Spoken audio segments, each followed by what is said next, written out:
Ese es el cerdo gordo con el que tenemos que aguantar. En su boda, mi propia hija me presentó a la familia de su nuevo esposo. Todos los invitados se rieron de mí con asco, hasta que su suegro vio mi rostro y se quedó helado. «Espera, ¿no eres tú mi nuevo jefe?» El silencio que siguió fue tan denso que casi podía cortarse con cuchillo. Las risas se apagaron como si alguien hubiera bajado el volumen del mundo.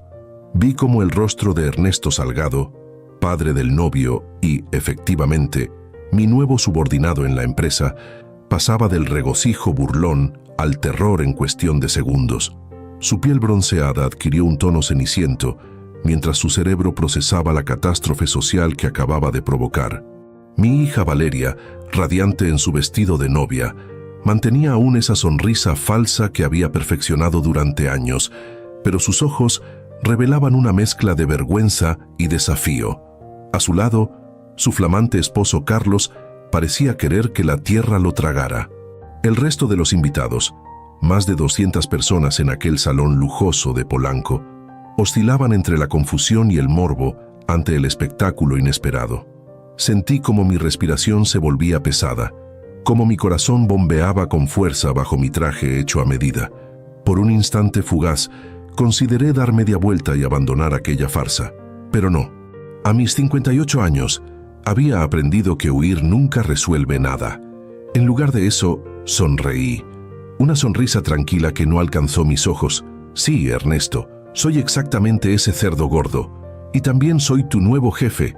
¡Qué coincidencia tan afortunada! Extendí mi mano hacia él, un gesto aparentemente cordial que en realidad era un guantelete arrojado. Bienvenido a la familia. Esa noche, mientras los recién casados bailaban y brindaban ajenos a la tormenta que había desatado, yo permanecí en mi mesa, bebiendo whisky de 30 años y planeando silenciosamente mi respuesta a esta humillación pública. No sería rápida ni obvia, sería meticulosa, paciente, devastadora. Me llamo Raúl Antonio Mondragón Espinosa. Soy fundador y presidente de Grupo Mondragón, un conglomerado que abarca desde construcción y desarrollo inmobiliario hasta tecnología y servicios financieros. Comencé desde cero, hijo de un mecánico de Iztapalapa y una costurera. Hoy poseo una fortuna estimada en más de $1.000 millones, 5 casas en distintos países, una colección de arte latinoamericano que museos importantes me han pedido en préstamo, y un asiento en los consejos de administración más exclusivos de México. No nací en cuna de oro. Cada peso que tengo lo gané con trabajo, astucia y, lo admito, cierta despiadada determinación que mis detractores llaman crueldad y mis admiradores llaman visión de negocios. Estudié ingeniería civil con una beca completa en el Tecnológico de Monterrey, trabajando de mesero y vigilante nocturno para cubrir mis gastos. Me gradué con honores y conseguí un puesto en una constructora mediana. A los 30 años, fundé mi propia empresa con un préstamo que me tomó 10 años pagar. A los 40, ya había multiplicado mi capital inicial por 50. A los 50, Grupo Mondragón empleaba a más de 5,000 personas y tenía proyectos en 8 países. Mi vida personal nunca fue tan exitosa como la profesional. Me casé joven con Isabel, una mujer hermosa e inteligente que compartió conmigo los años difíciles, las noches sin dormir preocupados por las deudas, los sacrificios constantes. Tuvimos 3 hijos, Alejandro, Valeria y Daniel. Isabel y yo nos separamos hace 12 años, después de que el éxito profesional me convirtió en un extraño en mi propia casa. La fortuna llegó, pero a costa de mi matrimonio. Siempre me preocupé por darles a mis hijos lo mejor: educación en escuelas privadas bilingües, universidades en el extranjero, conexiones, oportunidades que yo nunca tuve. Alejandro estudió administración de empresas en Harvard y ahora dirige la división internacional del grupo. Daniel se graduó en arquitectura del ITAM y supervisa nuestros desarrollos inmobiliarios más ambiciosos. Valeria es otra historia. Desde pequeña mostró un espíritu rebelde, inteligente pero desafiante, talentosa pero indisciplinada. Estudió periodismo contra mi voluntad. Yo quería que hiciera derecho o finanzas, y después se especializó en comunicación digital. Ha trabajado en varias startups, ninguna particularmente exitosa, siempre rechazando mi oferta de incorporarse a la empresa familiar. No quiero ser la hija de Raúl Mondragón, me dijo una vez. Quiero construir mi propio camino. Admiro la independencia, pero su rechazo sistemático a todo lo que represento me ha dolido más de lo que jamás admitiría públicamente. La distancia entre nosotros se fue ensanchando con los años. Las visitas se volvieron menos frecuentes, las llamadas más breves y tensas, los eventos familiares ejercicios de cortesía forzada. Y luego, hace 6 meses, anunció su compromiso con Carlos Salgado, un emprendedor digital que conoció en alguna conferencia sobre tecnología disruptiva. Carlos tenía credenciales impresionantes sobre el papel, licenciatura en Stanford, MBA en INSEAD, fundador de 2 startups con exitoso. En persona, me pareció un charlatán con buena labia, de esos que manejan perfecto el vocabulario de moda en Silicon Valley, pero carecen de sustancia real.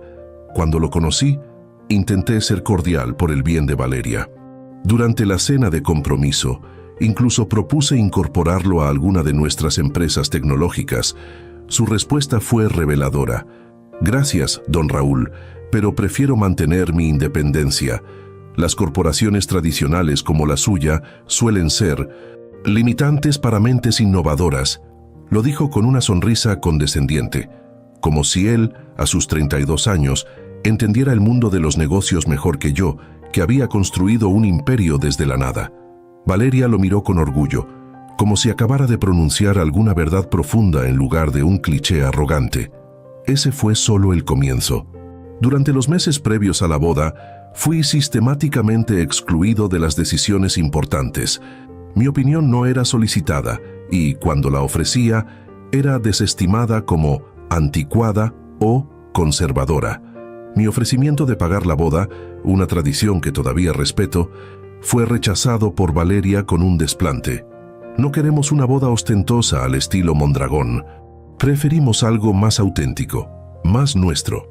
Lo auténtico resultó ser una ceremonia para 200 invitados en uno de los hoteles más exclusivos de la ciudad, con decoración minimalista de diseñador que costó más que una decoración tradicional y comida fusion, que intentaba ser sofisticada pero que, francamente, dejaba a todos con hambre.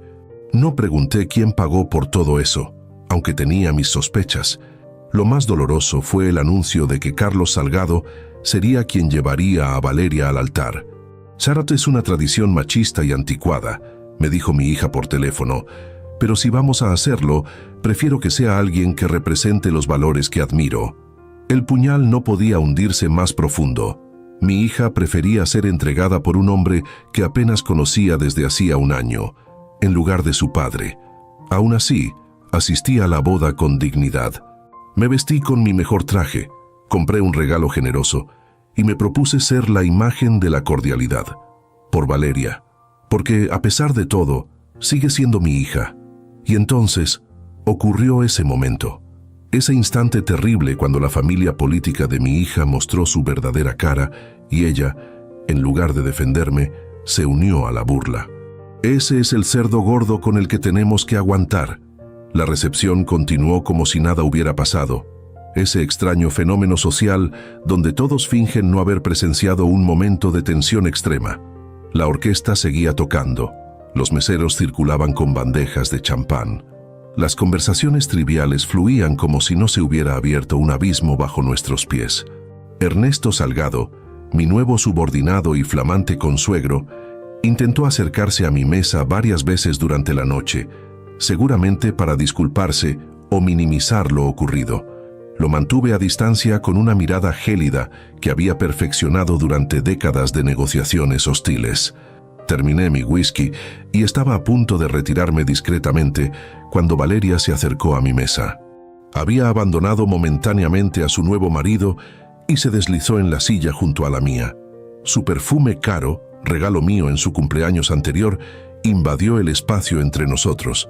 «Papá, no te vayas todavía», dijo en voz baja. «Sé que hubo un momento incómodo antes, pero no dejes que arruine la noche». La miré detenidamente. Su maquillaje perfecto no lograba ocultar cierta tensión alrededor de sus ojos. «¿Un momento incómodo, Valeria? Tu suegro me llamó cerdo gordo y tú te reíste». «No me reí», protestó débilmente, aunque ambos sabíamos que era mentira. «Fue solo, no sé, un momento extraño». Ernesto estaba nervioso. Bebió demasiado champán, dijo algo estúpido. «Y tú me presentaste como ese con el que tenemos que aguantar». «Qué forma tan cariñosa de referirse a tu padre». Bajó la mirada brevemente, pero se recuperó rápido. Siempre había sido así, incapaz de sostener la culpa por mucho tiempo, rápida para justificarse. «Ya sabes que las cosas han sido complicadas entre nosotros, papá. Siempre criticando mis decisiones, siempre desaprobando mi camino. ¿Esa es tu justificación? ¿Que merezco ser humillado públicamente porque no aplaudo cada decisión que tomas?» «No dije eso», respondió visiblemente incómoda. «Mira, hoy es mi boda. Se supone que es el día más feliz de mi vida. ¿Podemos simplemente dejarlo pasar? Por favor». Estudié a mi hija, hermosa, privilegiada, acostumbrada a que sus errores fueran perdonados o ignorados. Siempre había sido su punto débil, la incapacidad de asumir las consecuencias de sus actos. «Por supuesto», dije finalmente, con una sonrisa que no sentía. «Es tu día, disfrútalo». Su rostro se iluminó con alivio. «Gracias, papá, sabía que entenderías». Se inclinó para besarme la mejilla. «Te quiero, ¿sabes? A pesar de todo». «Yo también te quiero, Valeria», respondí, y era cierto. El amor nunca había sido nuestro problema. El respeto, por otro lado. Se levantó grácilmente y volvió junto a su marido, quien me lanzó una mirada cautelosa desde el otro lado del salón. Observé cómo se integraba nuevamente al grupo de jóvenes profesionales que constituían su círculo. Emprendedores tecnológicos, creativos digitales, influencers y startuperos. Gente que se consideraba la vanguardia de una nueva era, que veían a hombres como yo, industriales tradicionales, constructores de negocios tangibles, como reliquias de un pasado obsoleto. Quizás para ellos lo era, un dinosaurio corporativo, un cerdo gordo, que no entendía su visión disruptiva del mundo. Pero estos dinosaurios construyeron las infraestructuras sobre las que ahora ellos jugaban a reinventar el futuro. Y este dinosaurio en particular estaba lejos de extinguirse.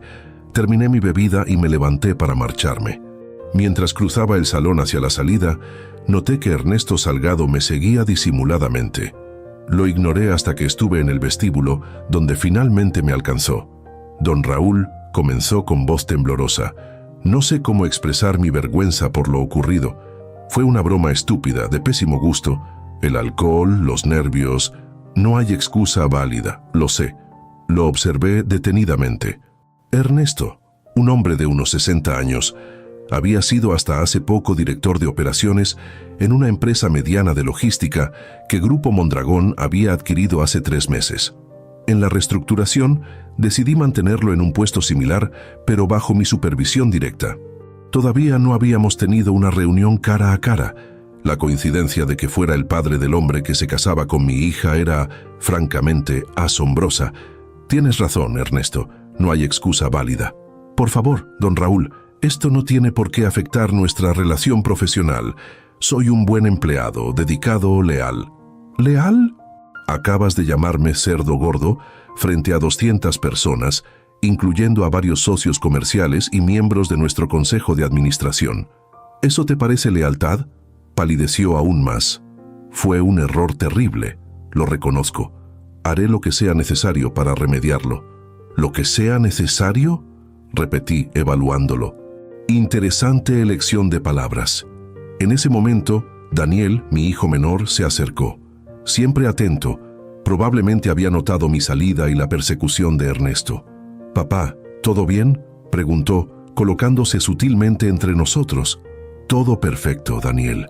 El señor Salgado y yo estábamos aclarando ciertos malentendidos, ya veo». Daniel miró a Ernesto con frialdad. Aunque no había presenciado el incidente directamente, seguramente ya estaba al tanto. Las noticias vuelan en las bodas. «¿Necesitas que te acompañe a casa?». «No es necesario», Disfruta la fiesta. Me volví hacia Ernesto. Continuaremos esta conversación el lunes en mi oficina, 8:00 AM. No llegues tarde. Sin esperar respuesta, me dirigí hacia la puerta donde mi chofer ya me esperaba. Sentí un peso extraño en el pecho que no tenía nada que ver con mi supuesta gordura. En realidad, para un hombre de mi edad, estaba en forma razonable, aunque ciertamente no era el atleta que fui en mi juventud. Era el peso de una decepción acumulada durante años. No solo por el incidente de esta noche, sino por el camino que había recorrido mi relación con Valeria. ¿En qué momento mi hija, esa niña que solía sentarse en mis rodillas pidiéndome que le contara sobre mis proyectos de construcción, había llegado a verme como una vergüenza, como alguien con quien tenían que aguantar? En el trayecto a mi casa en Las Lomas, reflexioné sobre las etapas de nuestro distanciamiento. Hubo un tiempo, cuando Valeria era adolescente, en que nuestras discusiones eran apasionadas pero respetuosas. Ella cuestionaba el capitalismo, yo defendía la creación de valor y empleo. Ella criticaba la desigualdad, yo explicaba los mecanismos para la movilidad social. Eran conversaciones estimulantes, desafiantes, pero nunca irrespetuosas. Todo cambió cuando comenzó la universidad. Su círculo social se transformó, sus referentes también. Yo pasé de ser papá, el constructor inteligente, a papá, el empresario explotador. Sus críticas se volvieron más personales, menos intelectuales. Ya no cuestionaba el sistema, me cuestionaba a mí, mis valores, mis decisiones. Traté de mantener el diálogo, de encontrar puntos en común.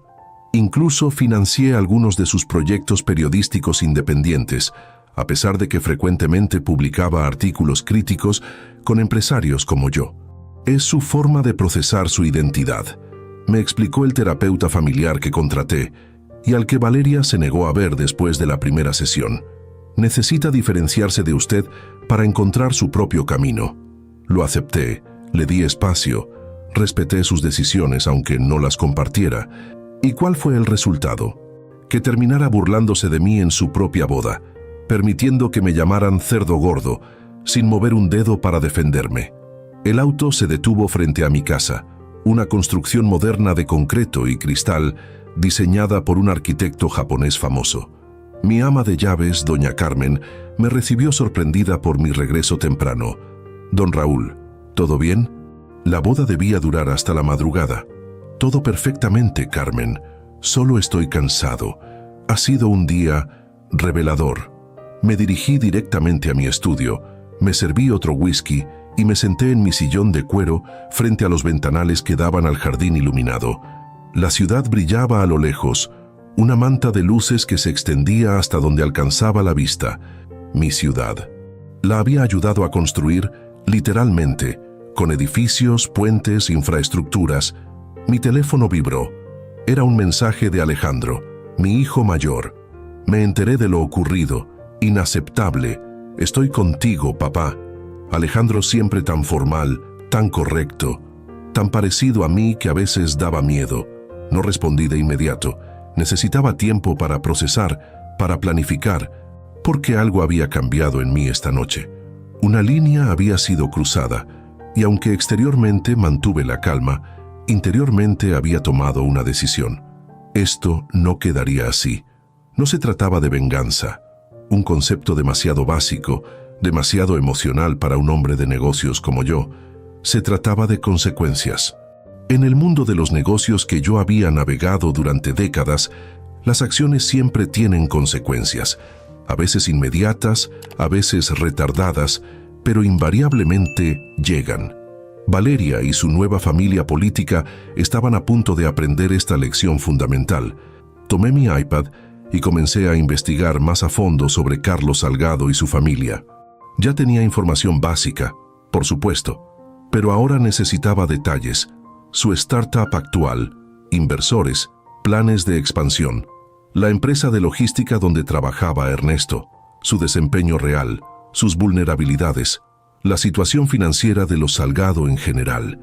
Las horas pasaron mientras recopilaba datos, hacía anotaciones, formulaba un plan.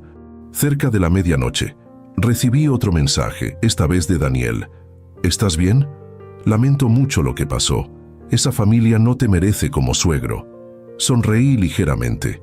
Daniel, siempre empático, siempre preocupado por los sentimientos de los demás. Respondí brevemente, estoy bien. Hablamos mañana. Justo cuando estaba a punto de apagarme todo e irme a dormir, llegó un último mensaje.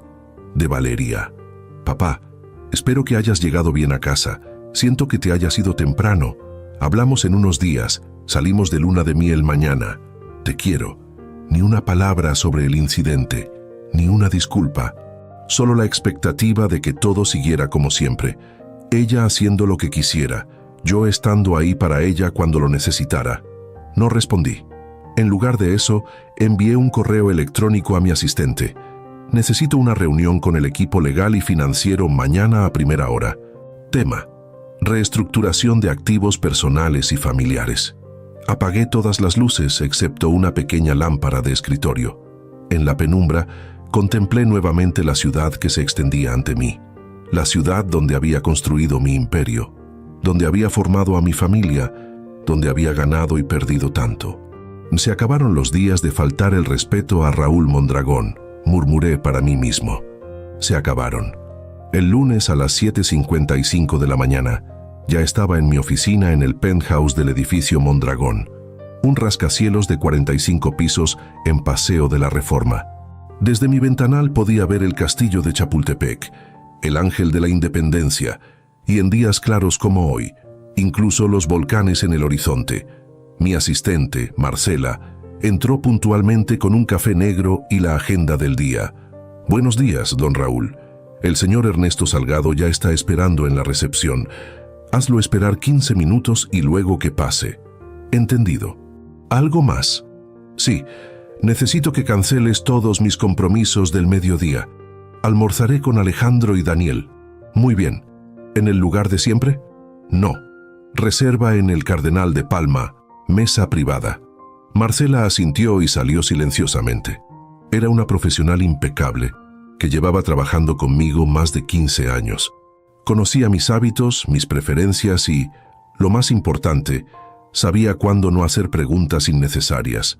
A las 8:15 en punto, Ernesto Salgado entró en mi oficina.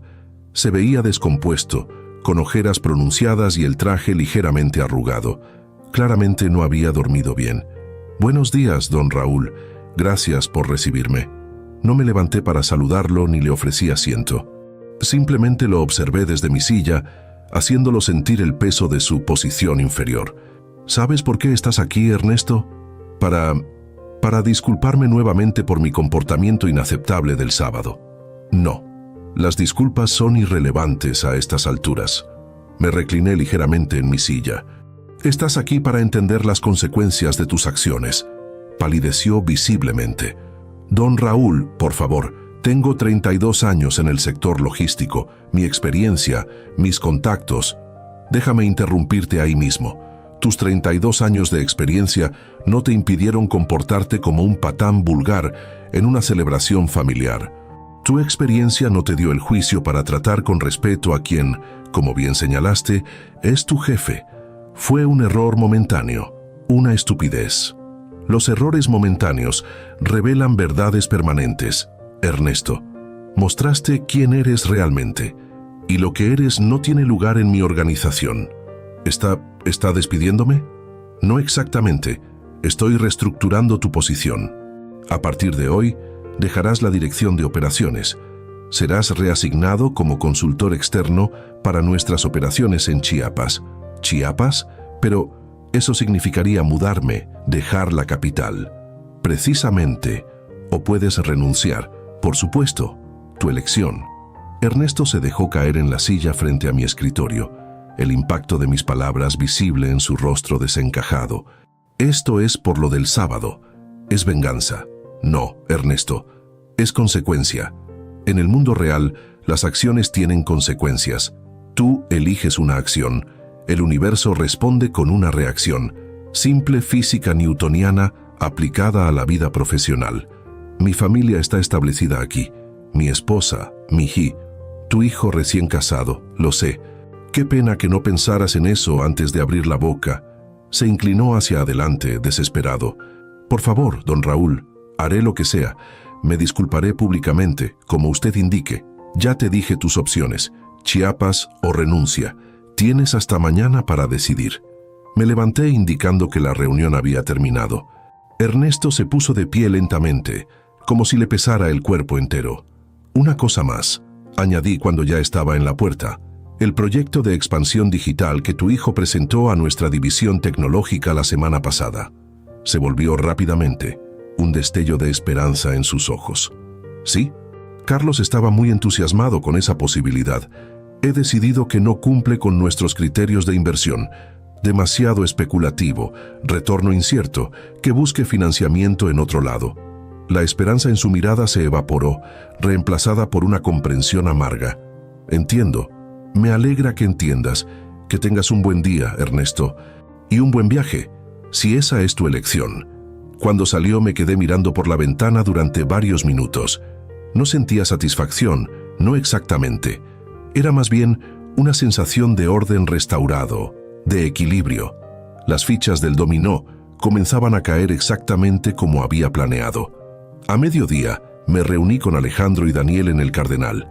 Ambos llegaron puntuales, vestidos con el tipo de elegancia discreta que caracterizaba a los ejecutivos de alto nivel en México. Trajes bien cortados pero no ostentosos, relojes caros pero no llamativos. Ese aire de poder que no necesita anunciarse a gritos. Después de ordenar, Alejandro fue directo al grano, como siempre. ¿Qué ocurrió exactamente en la boda? He escuchado varias versiones. Les relaté el incidente con precisión clínica, sin adornar ni dramatizar. Ambos escucharon en silencio, sus expresiones pasando de la incredulidad a la indignación. Inaceptable, sentenció Alejandro cuando terminé. Absolutamente inaceptable. ¿Y Valeria no dijo nada?, preguntó Daniel, siempre buscando un ángulo más favorable. ¿No te defendió? Fue ella quien me presentó como ese con el que tenemos que aguantar, respondí. El resto fue consecuencia natural de su presentación. Daniel bajó la mirada, claramente afectado. Siempre había sido cercano a su hermana, a pesar de sus diferencias. Algo cambió en ella estos últimos años, murmuró. Ese círculo en el que se mueve, esa necesidad constante de validación externa. No estamos aquí para psicoanalizar a tu hermana, interrumpió Alejandro. Estamos aquí porque ocurrió algo grave y necesitamos determinar nuestro curso de acción.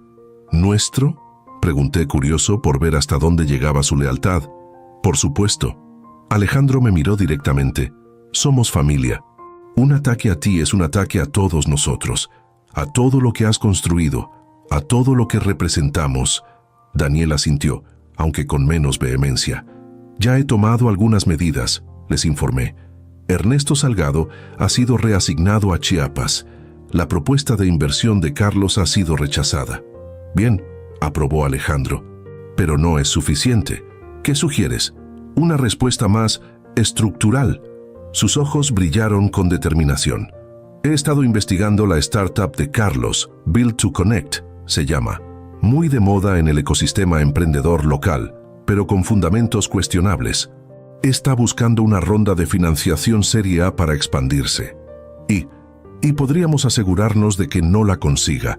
Tenemos suficientes contactos en el mundo de capital de riesgo para enviar las señales adecuadas. Sin financiación, su empresa morirá antes de fin de año. Daniel parecía incómodo. ¿No es demasiado? Estaríamos perjudicando a Valeria también. Es nuestra hermana después de todo. Valeria tomó su decisión, respondió Alejandro con frialdad.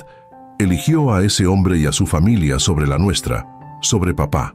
Aún así, además, continuó Alejandro, ignorando la objeción de Daniel, hay otras medidas que podríamos tomar. El fideicomiso familiar, por ejemplo. Ah, ahí estaba. El tema que yo mismo planeaba abordar. ¿Qué propones exactamente?, pregunté, aunque ya imaginaba su respuesta. Valeria recibe una asignación trimestral sustancial del fideicomiso familiar. Dinero que, estoy seguro, ha sido vital para mantener el estilo de vida al que está acostumbrada, a pesar de sus emprendimientos independientes.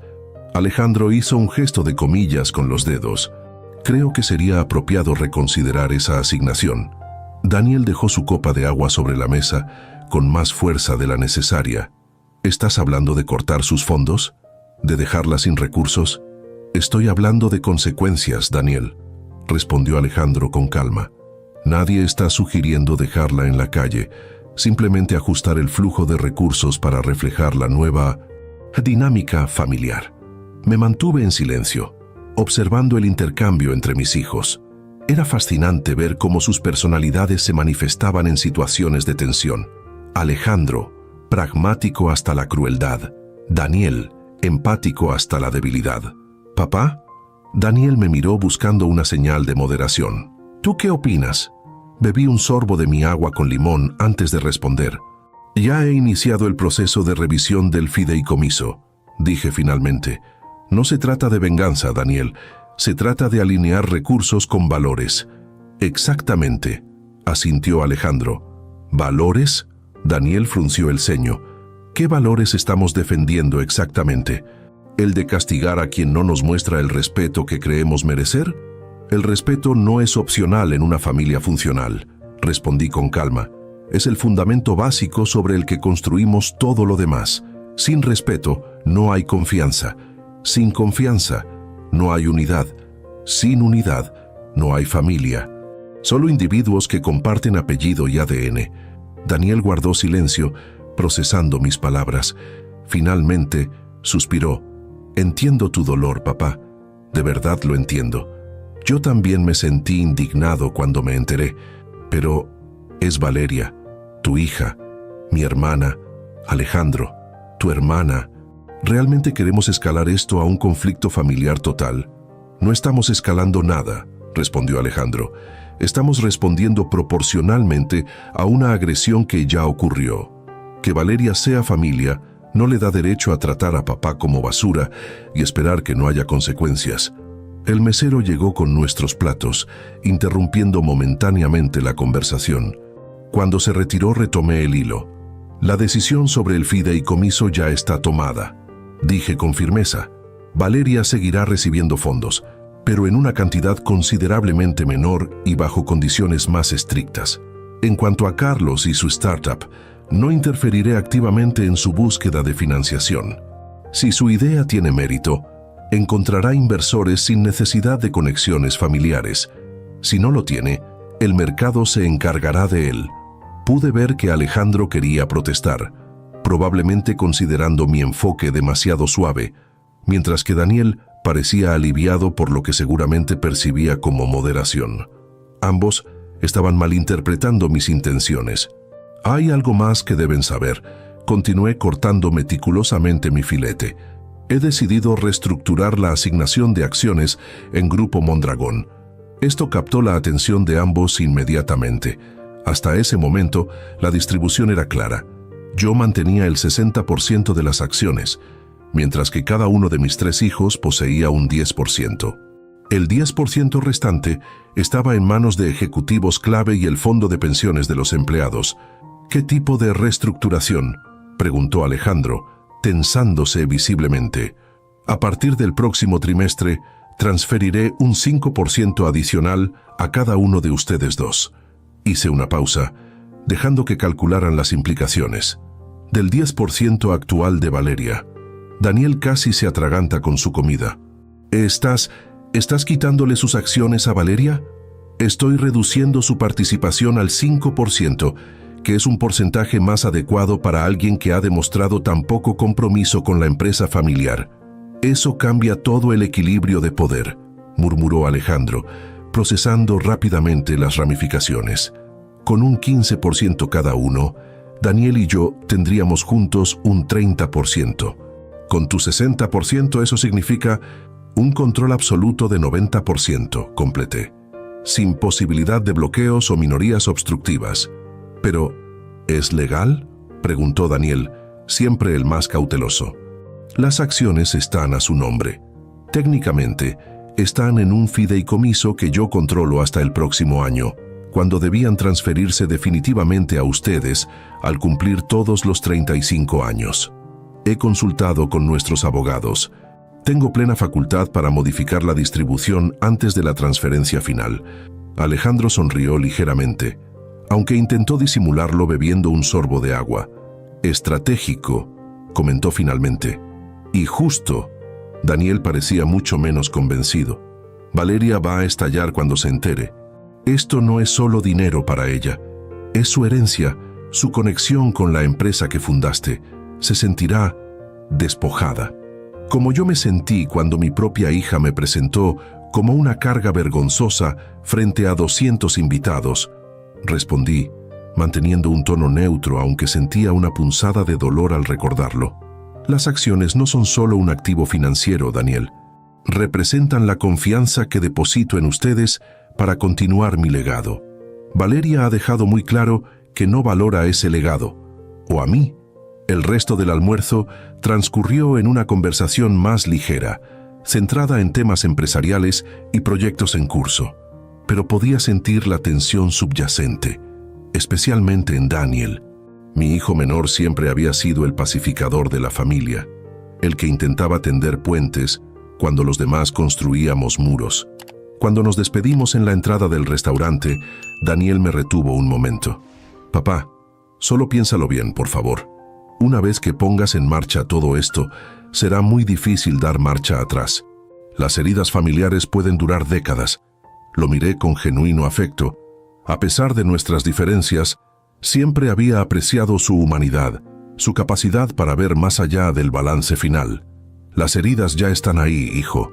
Solo estoy haciendo que sean visibles para todos. De vuelta en mi oficina, revisé la agenda de la tarde con Marcela.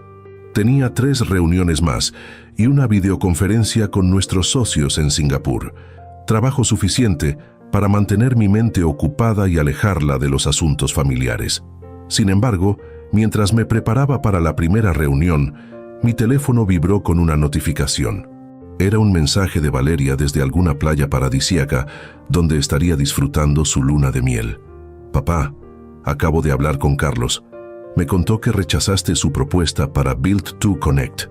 ¿Podemos hablar de esto cuando regrese? Es muy importante para él, para nosotros. Besos. Ni una palabra sobre el incidente, ni un atisbo de conciencia sobre lo ocurrido. Solo la expectativa de que yo seguiría siendo el banco y el facilitador de oportunidades de siempre. No respondí. En lugar de eso, abrí mi correo electrónico y redacté un mensaje para Ernesto Salgado. Ernesto, he reflexionado sobre nuestra conversación de esta mañana. Para demostrarte que no soy el tipo de persona que describes, he decidido ofrecerte una tercera alternativa. Puedes mantener un puesto en Ciudad de México, pero con una reducción salarial del 40% y sin responsabilidades ejecutivas. Tu nueva posición sería de asesor en el Departamento de Optimización Logística. Tu oficina sería reubicada al segundo sótano. Tienes hasta mañana para decidir entre esta opción, Chiapas o la renuncia. Atentamente, Raúl Mondragón. Lo envié y me volví hacia la ventana, observando nuevamente la ciudad que se extendía bajo mi torre, mi imperio, construido ladrillo a ladrillo, negocio a negocio, decisión a decisión. Un imperio que Valeria daba por sentado, que consideraba su derecho natural disfrutar sin asumir ninguna responsabilidad hacia él o hacia mí. Eso estaba a punto de cambiar. La semana transcurrió con una normalidad aparente. Ernesto Salgado aceptó la tercera opción, como esperaba, y ahora ocupaba un cubículo diminuto en el segundo sótano, donde el aire acondicionado funcionaba intermitentemente y la señal de celular apenas llegaba. La humillación era palpable en su rostro cada vez que tenía que subir al piso ejecutivo para entregar algún informe. Alejandro se sumergió con entusiasmo en la implementación de nuestra nueva estrategia de expansión en Centroamérica, probablemente disfrutando de la perspectiva de incrementar su participación accionaria. Daniel, por su parte, mantuvo una distancia profesional pero educada, claramente incómodo con la situación familiar, pero demasiado leal para desafiarme abiertamente. El viernes por la tarde, mientras revisaba los últimos informes financieros en mi oficina, recibí una llamada que no esperaba. «Don Raúl», anunció Marcela por el intercomunicador. «Su ex esposa, la señora Isabel, está en línea 2. Isabel, hacía al menos 3 meses que no hablábamos directamente. Nuestras comunicaciones solían limitarse a asuntos familiares concretos, casi siempre a través de asistentes o mensajes de texto. «Pásame la llamada, por favor». Respiré hondo antes de contestar. Isabel siempre había tenido el don de desestabilizarme emocionalmente, incluso después de 12 años separados. Isabel, qué sorpresa.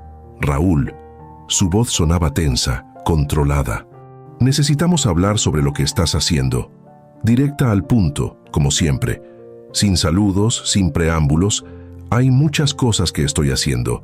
¿Podrías ser más específica? No juegues conmigo. Sabes perfectamente a qué me refiero.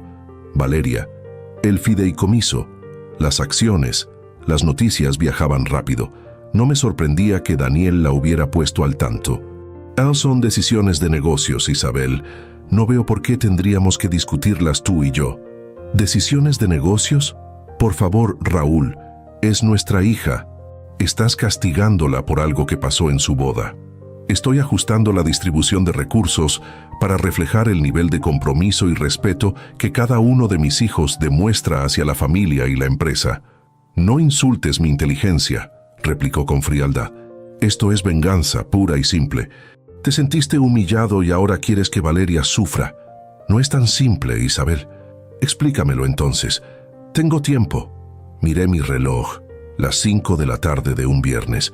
Realmente no tenía ganas de entrar en esta discusión ahora, pero conocía lo suficiente a mi ex esposa para saber que no me dejaría en paz hasta obtener respuestas. ¿Por qué no nos vemos en persona? Podríamos cenar esta noche y hablar con calma. Hubo un silencio al otro lado de la línea. ¿Cenar? ¿Tú y yo? A menos que tengas otros planes. No, no los tengo. Otro silencio. Está bien. ¿Dónde y a qué hora? ¿Pujol a las 8? Tan ostentoso como siempre, Raúl. Pude escuchar una sonrisa irónica en su voz. Está bien, nos vemos allí. Colgué y me quedé mirando el teléfono por un momento. ¿Qué acababa de hacer? Invitar a cenar a mi ex esposa no estaba en mis planes para hoy, ni para ningún día, francamente. Isabel y yo mantuvimos un divorcio relativamente civilizado, considerando las circunstancias. No hubo disputas públicas ni batallas legales prolongadas. Ella recibió una compensación generosa, la casa en Polanco donde habíamos vivido juntos, y varias propiedades adicionales. Yo obtuve la custodia compartida de nuestros hijos, que ya eran mayores cuando nos separamos, y la tranquilidad de un acuerdo limpio. Los primeros años después de la separación fueron tensos. Isabel me culpaba por haber puesto mi carrera por encima de nuestra familia, por haber estado ausente durante momentos cruciales en la vida de nuestros hijos. Yo la culpaba por no haber comprendido las exigencias de construir un imperio desde cero, por haberme hecho sentir culpable por mis ambiciones. Con el tiempo, la tensión dio paso a una cordialidad distante. Nos veíamos en eventos familiares importantes, graduaciones, cumpleaños significativos, y manteníamos las formas por el bien de nuestros hijos. Pero cenar solos, en un restaurante elegante, era algo que no hacíamos desde antes de la separación. Llamé a Marcela para que hiciera la reserva y cancelara mis compromisos de la tarde. Necesitaba prepararme mental y emocionalmente para este encuentro inesperado. A las 8:05 entré en Pujol, uno de los restaurantes más exclusivos y aclamados de la ciudad. Isabel ya estaba allí, sentada en nuestra mesa, tan elegante y compuesta como siempre. A sus 56 años, seguía siendo una mujer hermosa, con ese tipo de belleza que madura con gracia. Cabello negro con algunas canas estratégicas que se negaba a teñir, rostro angular con arrugas que ella llamaba líneas de experiencia, figura esbelta mantenida con disciplina espartana. Vestía un traje sastre color borgoña que sabía que era de algún diseñador de moda, que yo debería reconocer pero no lo hacía. En Isabel, me incliné para besarla en la mejilla, un gesto automático de nuestros años juntos que nunca habíamos abandonado completamente. Raúl, su perfume era diferente al que solía usar durante nuestro matrimonio. Algo más audaz, menos convencional, puntual como siempre. En realidad, llegó 5 minutos tarde. Para ti, eso es una rebelión. Sonrió ligeramente. Me senté frente a ella. agradeciendo que la mesa fuera lo suficientemente pequeña para una conversación íntima, pero no tanto como para sentirnos incómodamente cercanos. «Te ves bien», comenté, porque era verdad y porque no sabía cómo más iniciar la conversación. «Tú también, aunque pareces cansado. Ha sido una semana. Fue intensa, me imagino». Un camarero se acercó para tomar nuestra orden de bebidas. Isabel pidió un martini de pepino, su cóctel favorito. Yo opté por un mezcal artesanal servido en copita tradicional. Cuando el camarero se retiró, Isabel fue directo al grano. «Daniel me lo contó todo. El incidente en la boda, tu plan de reducir la asignación de Valeria y recortar sus acciones. ¿Te contó también lo que dijo Valeria? ¿Cómo me presentó a su nueva familia política?» «Sí, y aunque no apruebo sus palabras, tampoco apruebo tu reacción. Es desproporcionada, Raúl». «¿Desproporcionada?» Sentí que mi temperatura subía ligeramente. Nuestra hija me humilló públicamente. Permitió que me llamaran cerdo gordo. Y ni siquiera ha tenido la decencia de disculparse. ¿Y yo soy el desproporcionado? No estoy justificando lo que hizo. Fue irrespetuoso e inaceptable. Pero castigarla financieramente, alterar su herencia, ¿no ves cómo eso solo confirmará su visión de ti como alguien que usa el dinero como herramienta de control? Nuestras bebidas llegaron, dándome un momento para respirar y controlar mi respuesta. «No se trata de control, Isabel, se trata de consecuencias. Llámalo como quieras. El resultado es el mismo. Estás usando tu poder económico para castigar a nuestra hija por herirte». Di un pequeño sorbo al mezcal, dejando que su sabor ahumado me calmara. «¿Qué sugieres entonces? ¿Que no haga nada? ¿Que permita que me falte al respeto sin consecuencias?» Isabel me estudió por un momento, sus ojos oscuros penetrantes como siempre. «Sugiero que recuerdes que es tu hija, no un empleado insubordinado o un socio comercial desleal. Las dinámicas familiares no se rigen por las mismas reglas que los negocios, por mucho que te esforzaste en confundirlas durante nuestro matrimonio». El golpe fue certero y directo, como Isabel siempre había sido. «Eso fue innecesario», murmuré. «¿Lo fue? ¿O simplemente te molesta que alguien señale uno de tus puntos ciegos más persistentes?», suavizó su tono. «Raúl, siempre fuiste brillante para los negocios. Construiste algo extraordinario desde la nada, pero las personas no son activos a gestionar. Los sentimientos no son recursos a optimizar. Una familia no es una empresa. Nunca dije que lo fuera. No necesitabas decirlo. Lo demostrabas cada día». Tomó un sorbo de su martini. «¿Recuerdas cuando Valeria tenía 16 años y quería ir a aquel viaje escolar a Washington? Tenía un debate importante ese mismo fin de semana, una competencia nacional, y yo le dije que debía priorizar sus compromisos académicos sobre actividades recreativas. Era lo correcto. Ese es precisamente mi punto. Para ti era una decisión lógica, basada en una evaluación objetiva de costos y beneficios. Para ella era su padre, diciéndole que sus deseos no importaban, que solo valoraba sus logros. Eso es una simplificación excesiva. Es la percepción de tu hija. Y en las relaciones personales, la percepción importa tanto como la intención». El camarero regresó para tomar nuestra orden de comida. Ambos optamos por el menú de degustación, como solíamos hacer en nuestras cenas de aniversario, hace tanto tiempo. «Lo que intento decirte», continuó Isabel cuando estuvimos solos nuevamente, «es que quizás este conflicto con Valeria no es solo sobre lo que pasó en la boda, es sobre años de una dinámica complicada entre ustedes. Años en los que ella ha sentido que solo la valoras cuando cumple con tus expectativas. Eso es injusto. Siempre he apoyado a Valeria, incluso cuando tomó decisiones con las que no estaba de acuerdo. ¿Crees que me hizo feliz que estudiara periodismo en lugar de algo con verdadero futuro? Pero respeté su elección, financié sus estudios, incluso invertí en algunos de sus proyectos periodísticos fallidos. Y cada centavo venía con expectativas implícitas, con la sensación de que estaba en deuda contigo. ¿Es eso lo que ella te ha dicho?». Isabel suspiró. «No necesita decírmelo. La conozco. Te conozco a ti. Has sido generoso. Sí, pero siempre desde una posición de poder, dando pero recordándole, sutil o no tan sutilmente, que es gracias a ti que puede disfrutar del estilo de vida al que está acostumbrada. Sus palabras me incomodaban porque había un núcleo de verdad en ellas que no quería reconocer.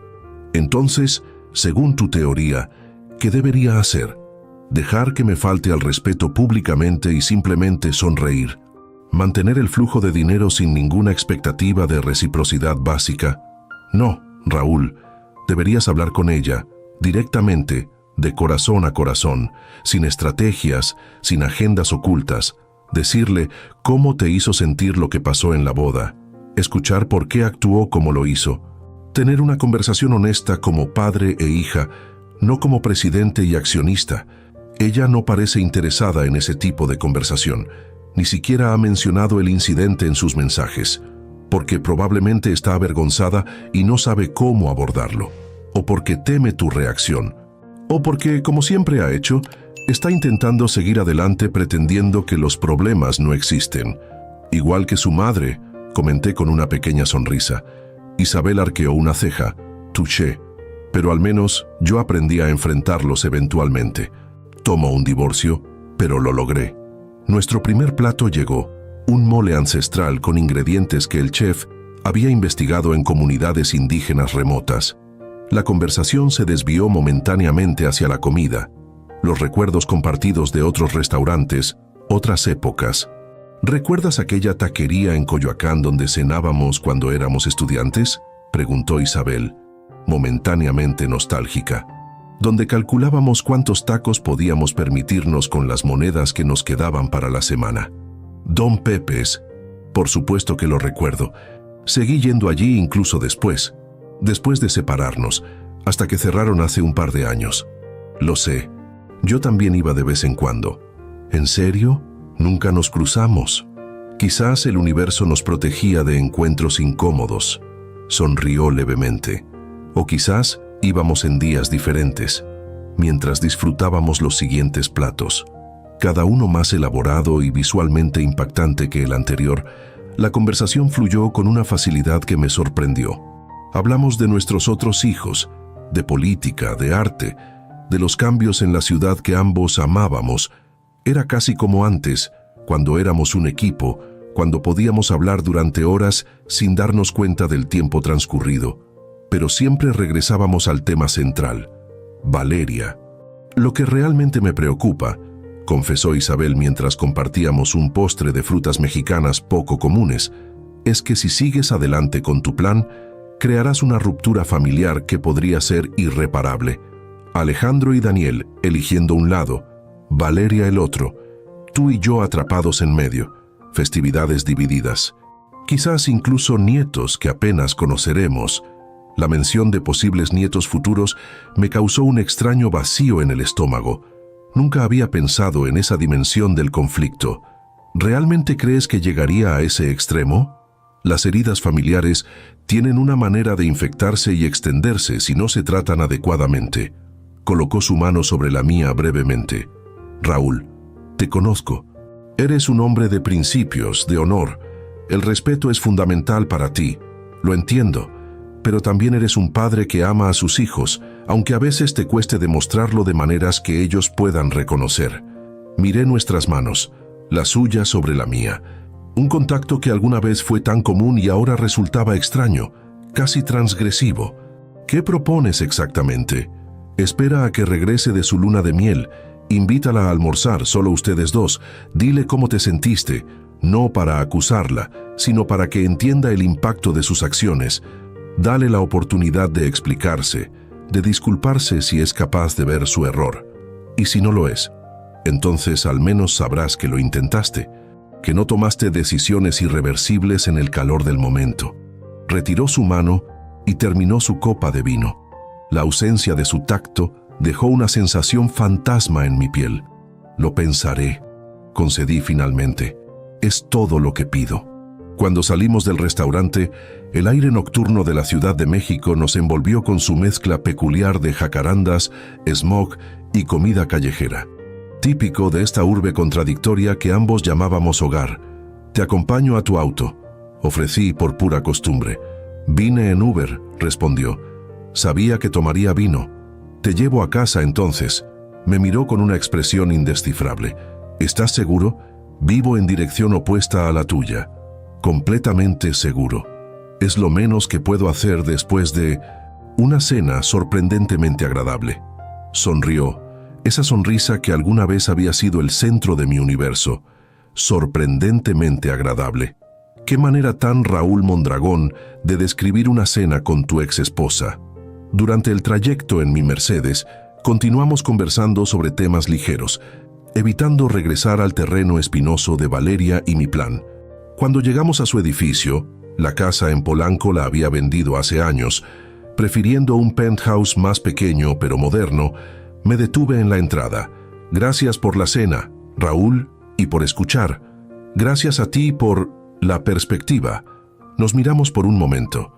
Dos personas que alguna vez lo fueron todo la una para la otra, ahora convertidas en extraños familiares. Piénsalo bien, dijo finalmente. Por favor. Lo haré. Se inclinó y me besó ligeramente en la mejilla antes de salir del auto. La observé entrar al edificio, erguida y elegante como siempre. Solo cuando desapareció de mi vista, arranqué nuevamente. Durante el camino a mi casa, las palabras de Isabel resonaron en mi mente. ¿Estaba siendo desproporcionado? ¿Estaba arriesgando la relación con mi hija por una cuestión de orgullo herido? ¿O estaba, como creía firmemente, estableciendo un límite necesario que debía haberse establecido hace mucho tiempo? Llegué a casa pasadas las 11 de la noche. Doña Carmen ya se había retirado a su habitación, dejándome la cena preparada en el refrigerador, aunque después del festín en Pujol, lo último que necesitaba era más comida. Me serví un último whisky y me dirigí a mi estudio. Encendí la computadora y abrí el correo electrónico que había enviado esa mañana a nuestros abogados, solicitando los documentos necesarios para modificar el fideicomiso familiar y la distribución accionaria de Grupo Mondragón. El correo seguía ahí, en mi bandeja de salida, esperando una respuesta. Los abogados probablemente trabajarían en los documentos durante el fin de semana, listos para mi firma el lunes. Mi dedo se deslizó hacia la opción eliminar, pero se detuvo a medio camino. ¿Estaba realmente listo para dar marcha atrás? ¿Para extender otra oportunidad a Valeria después de tantas decepciones? El teléfono sonó, interrumpiendo mis pensamientos. Miré la pantalla. Alejandro. ¿Sí? Papá, perdona que te llame tan tarde. ¿Tienes un minuto? Por supuesto. Acabo de hablar con Daniel. Me contó sobre su conversación con mamá y que ella te contactó. Así que mis hijos seguían coordinándose entre sí, compartiendo información. Interesante. Isabel y yo cenamos esta noche, sí. ¿Y logró convencerte de dar marcha atrás con lo de Valeria? El tono de Alejandro era tenso, casi desafiante. Mi hijo mayor siempre había sido protector del orden familiar, de las jerarquías, del respeto a la autoridad, especialmente a la mía. Estoy reconsiderando algunos aspectos. Un silencio tenso al otro lado de la línea. Papá, con todo respeto, creo que sería un error. Valeria necesita entender que sus acciones tienen consecuencias. Si cedes ahora, solo reforzarás su comportamiento. Sonaba como yo, o como la versión más dura de mí mismo. No he tomado una decisión todavía, Alejandro. Solo estoy evaluando todas las perspectivas. Entiendo. Solo quería asegurarme de que recuerdes lo que está en juego aquí. No es solo sobre dinero o acciones. Es sobre el respeto fundamental que merecemos como familia, que tú mereces como padre. Lo tengo claro. Bien, te dejo descansar entonces. Buenas noches, bueno papá. Buenas noches, hijo. Colgué y me quedé mirando el teléfono. La llamada de Alejandro no había sido casual. Era un recordatorio, un contrapeso a la influencia de Isabel. Mi hijo mayor siempre había sido estratégico, calculador. En eso nos parecíamos demasiado. Me senté en mi sillón de cuero, contemplando el horizonte nocturno de la Ciudad de México a través de los amplios ventanales de mi estudio. El whisky en mi mano reflejaba las luces distantes, creando destellos ambarinos en el cristal. En momentos como este, enfrentado a decisiones que moldearían el futuro de mi familia, sentía todo el peso de mis 58 años. La conversación con Isabel había removido algo en mí. No solo dudas sobre mi curso de acción, sino recuerdos de otra época, cuando éramos jóvenes y luchábamos juntos por construir algo. Cuando Valeria era una niña que me miraba con admiración, no con ese desdén apenas disimulado que ahora me ofrecía. ¿Cuándo exactamente habíamos tomado caminos tan divergentes? ¿En qué momento mi propia hija había comenzado a verme no como un padre que la amaba, sino como ese cerdo gordo con el que tenemos que aguantar? Por otro lado, las palabras de Alejandro resonaban con igual fuerza. Mi hijo mayor siempre había sido mi reflejo más fiel, para bien o para mal. Él entendía, como yo, que el respeto no era negociable, que sin consecuencias claras, los límites se volvían difusos y, eventualmente, irrelevantes. Mi teléfono vibró sobre el escritorio. Un mensaje de Daniel. Papá, solo quería decirte que sea cual sea tu decisión, te apoyaré. Pero por favor, recuerda que algunas heridas nunca sanan completamente. Te quiero, tan distinto a su hermano, tan parecido a su madre. Tomé un largo sorbo de whisky, sintiendo el calor familiar deslizarse por mi garganta. La decisión que tomara ahora definiría no solo mi relación con Valeria, sino el carácter mismo de nuestra familia, la dinámica entre mis hijos, el legado que eventualmente dejaría atrás. Miré nuevamente el correo a los abogados en mi pantalla. Un simple clic podría eliminarlo, posponer todo el asunto, darle a Valeria otra oportunidad, o podría dejarlo allí, permitir que el proceso siguiera su curso, establecer un precedente claro. Nadie, ni siquiera mi propia hija, podía faltarme el respeto y esperar que no hubiera consecuencias. Cerré los ojos y, por primera vez en muchos años, me permití recordar no al empresario exitoso que era ahora, sino al joven de Iztapalapa que había sido, el hijo del mecánico que trabajaba hasta la medianoche para pagar sus estudios, el estudiante hambriento de éxito que prometió que sus hijos nunca conocerían las privaciones que él había enfrentado. Lo había logrado, indudablemente. Mis hijos crecieron en la abundancia, con todas las oportunidades que el dinero podía comprar, pero en algún punto del camino, algo crucial se había perdido. Algo que no podía comprarse con todo el dinero del mundo. Abrí los ojos con una claridad renovada. Tomé mi teléfono y escribí un mensaje a Valeria. Necesitamos hablar cuando regreses. Solo tú y yo. Sin Carlos, sin abogados, sin intermediarios. Hay decisiones importantes que debo tomar y quiero escucharte antes de hacerlo. Envié el mensaje sin releerlo. Luego, en lugar de eliminar el correo a los abogados, redacté uno nuevo. Posponer acciones sobre fideicomiso familiar y redistribución accionaria hasta nuevo aviso. Mantener documentos en preparación, pero no ejecutar sin mi autorización explícita. Finalmente, llamé a Alejandro. «Papá, ¿pasó algo? Quería informarte que he decidido postergar cualquier acción respecto a Valeria hasta que regrese de su luna de miel. Pero no es una decisión abierta a debate, Alejandro.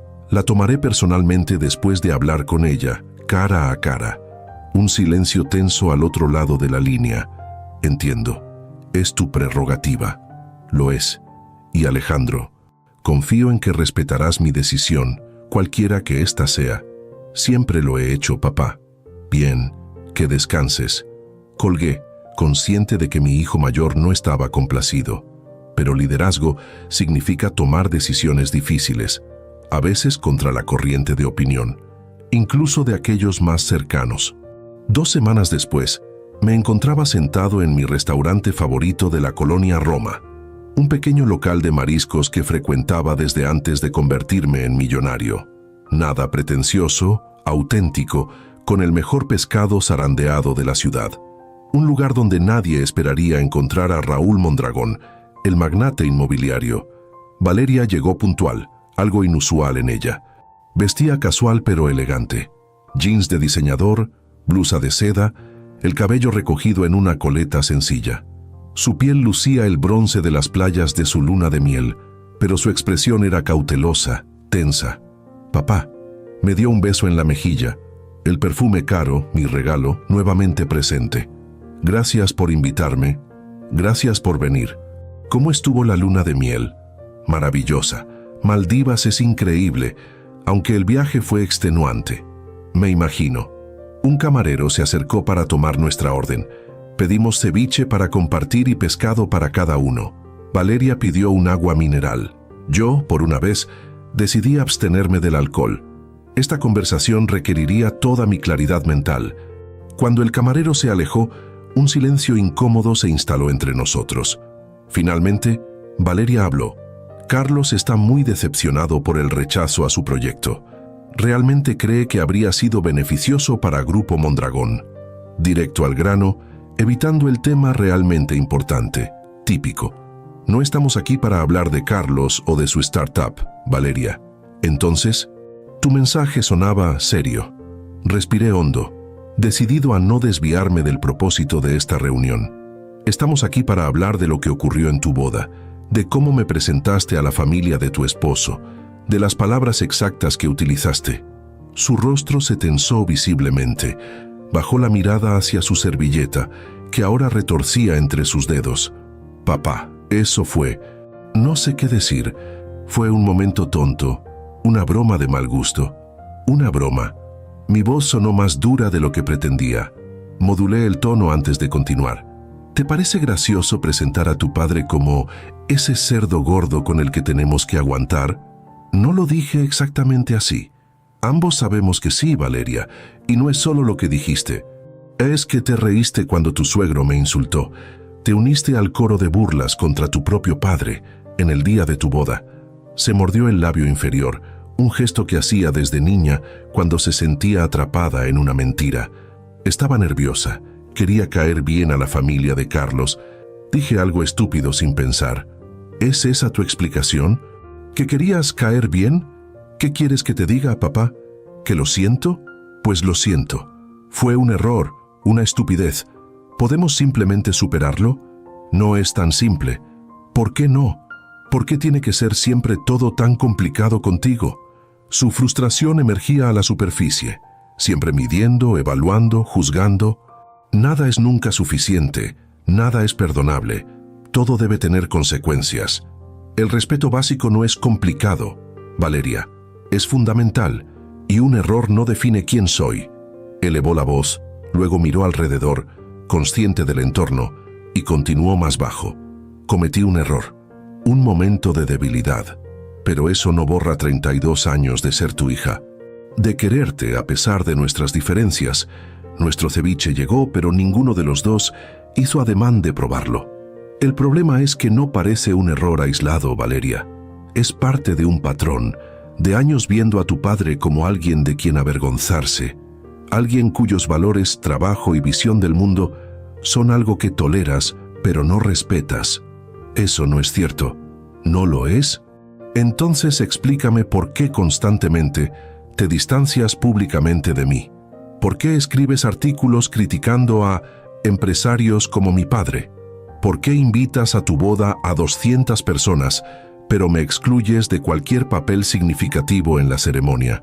Se quedó en silencio, evitando mi mirada. No es fácil ser la hija de Raúl Mondragón, dijo finalmente. Ya toda mi vida he vivido bajo tu sombra. Cuando era niña, eras esa niña rica, hija del constructor. En la universidad, los profesores esperaban que defendiera el capitalismo salvaje porque era la heredera Mondragón.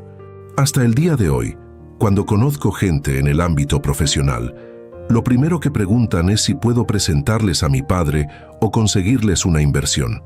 ¿Y eso justifica faltarme el respeto? No, no lo justifica. Levantó la mirada y vi lágrimas contenidas en sus ojos, pero quizás lo explica. He pasado tanto tiempo tratando de establecer mi propia identidad, separada de ti, que en algún punto comencé a definirme por oposición, no por quién soy, sino por quién no soy. No soy Raúl Mondragón, no soy una empresaria despiadada, no soy una cerda gorda con la que hay que aguantar, completé con una sonrisa amarga. Para mi sorpresa, una lágrima rodó por su mejilla. Lo siento, papá, de verdad lo siento. Fue horrible, imperdonable, estaba nerviosa. Quería impresionar a la familia de Carlos, que son tan diferentes a nosotros, tan cool, tan progresistas. Y terminé diciendo algo que nunca debí decir, permitiendo algo que nunca debí permitir. Su vulnerabilidad me desarmó. Por primera vez en mucho tiempo, vi a mi hija no como la mujer obstinada que me desafiaba constantemente, sino como la niña insegura que alguna vez se sentaba en mi regazo pidiéndome que le contara historias sobre edificios que tocaban el cielo. ¿Sabes lo que más me dolió?, pregunté suavizando mi tono. No fueron las palabras en sí. Fue darme cuenta de que mi propia hija, la persona por quien he trabajado toda mi vida, me ve como una vergüenza, como una carga. No es así como te veo, papá. ¿No? Porque eso es exactamente lo que dijiste. Dije algo estúpido, en un momento de debilidad. No refleja lo que realmente siento por ti. Se limpió una lágrima con el dorso de la mano. ¿Sabes lo que le dije a Carlos la primera noche que lo conocí, cuando me preguntó sobre mi familia? Le dije, mi padre es el hombre más trabajador que conozco. Construyó un imperio desde cero, sin ventajas, sin conexiones, solo con inteligencia y determinación. Nunca me ha interesado seguir sus pasos, pero siempre lo he admirado por eso. Sus palabras me tomaron por sorpresa. No era lo que esperaba escuchar. ¿Le dijiste eso? Sí, porque es la verdad. Tomó aire. Puedo estar en desacuerdo con muchas de tus decisiones, de tus valores, de tu forma de ver el mundo, pero nunca he dudado de tu integridad o de tu capacidad. Y definitivamente nunca he sido indiferente a cuánto has sacrificado por darnos la vida que tenemos. El pescado llegó, interrumpiendo momentáneamente nuestra conversación.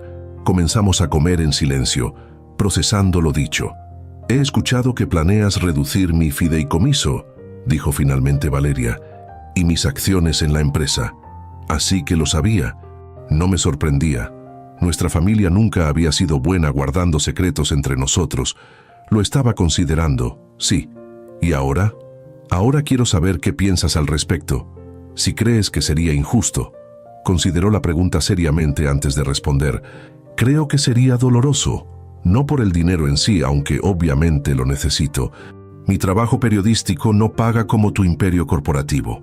Sonrió levemente, pero principalmente porque se sentiría como una declaración.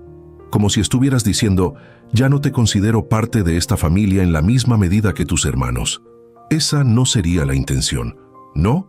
¿Cuál sería entonces? Era una pregunta justa. ¿Cuál era realmente mi intención? ¿Castigarla? ¿Enseñarle una lección? ¿O algo más básico, más primitivo? ¿Protegerme del dolor que me causaba? Supongo que estaba tratando de proteger lo que más valoro, dije finalmente, mi dignidad, mi autoridad como cabeza de esta familia, el respeto que creo merecer después de una vida entera dedicada a ustedes. Lo entiendo, respondió, sorprendiéndome nuevamente. Y lo mereces, papá. Mereces respeto, no solo por tu éxito o tu posición, sino por quién eres, por cómo nos has amado, a tu manera. Se estiró sobre la mesa y tomó mi mano, un gesto tan simple, pero tan cargado de significado. Lamento haberte herido. Lamento haber permitido que te faltaran el respeto. Te prometo que nunca volverá a suceder. Miré nuestras manos unidas. Las suyas, más pequeñas pero fuertes, decididas como siempre había sido ella. Las mías, envejecidas por décadas construyendo un mundo para ella y sus hermanos. Te creo, dije finalmente. Y era verdad. A pesar de nuestras diferencias, a pesar de la brecha ideológica que probablemente nunca cerraríamos completamente, le creía. Veía en sus ojos la sinceridad, el arrepentimiento genuino. Esto significa que reconsiderarás lo del fideicomiso y las acciones. Significa que no tomaré ninguna decisión apresurada, que tus palabras hoy tendrán peso en mi consideración. Sonrió, reconociendo que era lo máximo que obtendría de mí por ahora. Siempre había sido así entre nosotros, concesiones pequeñas, movimientos tácticos, un baile constante de acercamiento y distancia. Y sobre Carlos y su proyecto, ese es un asunto separado, la interrumpí. Si su idea tiene mérito, será evaluada por sus propios méritos, sin favoritismos ni penalizaciones por ser mi yerno. Justo, me parece justo. Terminamos nuestra comida en un silencio más cómodo. Cuando llegó la cuenta, Valeria intentó pagarla. «Por favor, papá, déjame invitarte por una vez». «La próxima», respondí, entregando mi tarjeta al camarero. «Esta va por cuenta del cerdo gordo de la familia». Se rió, una risa genuina que me recordó a la niña que había sido. «No vuelvas a decir eso. No eres gordo, y definitivamente no eres un cerdo». «¿No? ¿Qué soy entonces, según la brillante periodista Valeria Mondragón?», consideró la pregunta con seriedad teatral. «Eres obstinado, terco, a veces absolutamente imposible», hizo una pausa dramática. «Pero también eres el hombre que me enseñó que la palabra dada es sagrada, que me mostró que los sueños se construyen ladrillo a ladrillo, día tras día, que me inculcó que el verdadero valor no está en lo que tienes, sino en lo que construyes.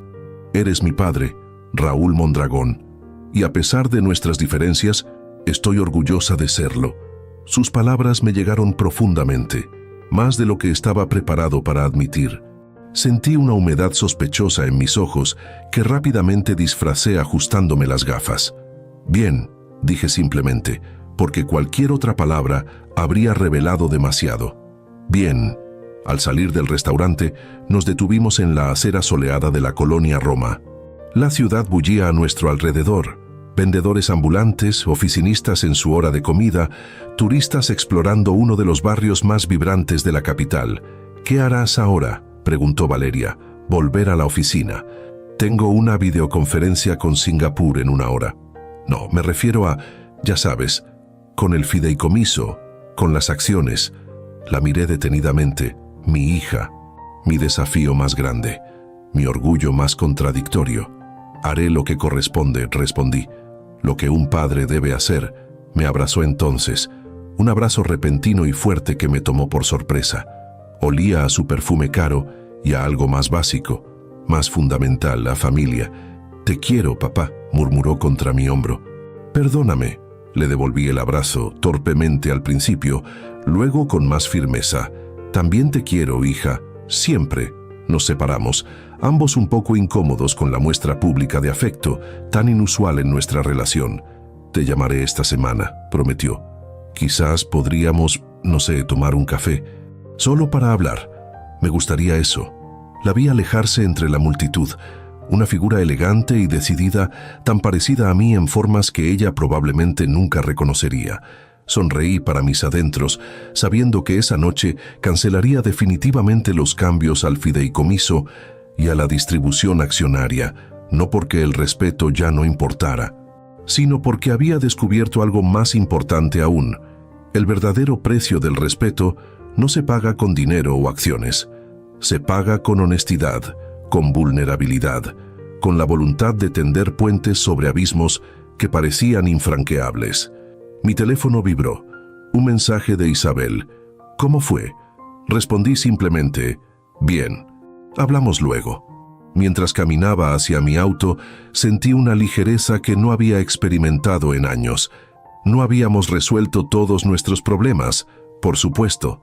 Valeria seguiría siendo Valeria, obstinada, desafiante, crítica de muchas de mis decisiones y valores.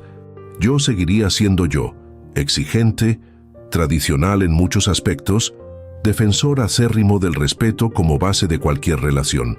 Pero habíamos hablado, realmente hablado, quizás por primera vez en una década. Y en ese diálogo difícil pero necesario, habíamos redescubierto algo que creía perdido para siempre: la posibilidad de vernos no como adversarios ideológicos, sino simplemente como padre e hija. Al final, ese era el verdadero precio del respeto, la disposición a ver al otro como realmente es, con todas sus contradicciones y complejidades. Y ese precio, por doloroso que fuera pagarlo, valía cada centavo.